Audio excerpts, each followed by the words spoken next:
কোনো দেশের সাথে সম্পর্ক উন্নয়ন করা মানে অন্য দেশের সাথে সম্পর্কের অবনতি নয়, এমন মন্তব্য করেছেন পররাষ্ট্রমন্ত্রী খলিলুর রহমান। জানান, দ্বিপাক্ষিক সম্পর্ক এগিয়ে নেওয়ার লক্ষ্যেই ঢাকায় আসছেন যুক্তরাষ্ট্রের বিশেষ দূত। পররাষ্ট্র মন্ত্রণালয়ে ঢাকায় নিযুক্ত ভারতের হাই কমিশনার দীনেশ ত্রিবেদীর সাথে বৈঠক শেষে এসব কথা জানান পররাষ্ট্রমন্ত্রী।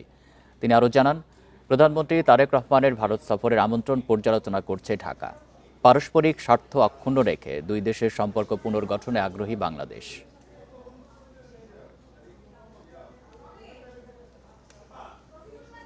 আমাদের কোনো দেশের সঙ্গে আমাদের সম্পর্ক অন্য দেশের প্রেক্ষিতে জিরো সাম গেম নয়।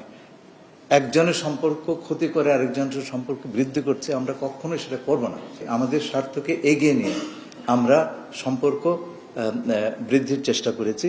এটা কারোর সঙ্গে সম্পর্ক উন্নয়ন মানে এই নয় যে আরেকজনের সঙ্গে সম্পর্ক অবনতি হচ্ছে। চীনের সঙ্গে আমাদের একটা অত্যন্ত ভালো সফর হয়েছে।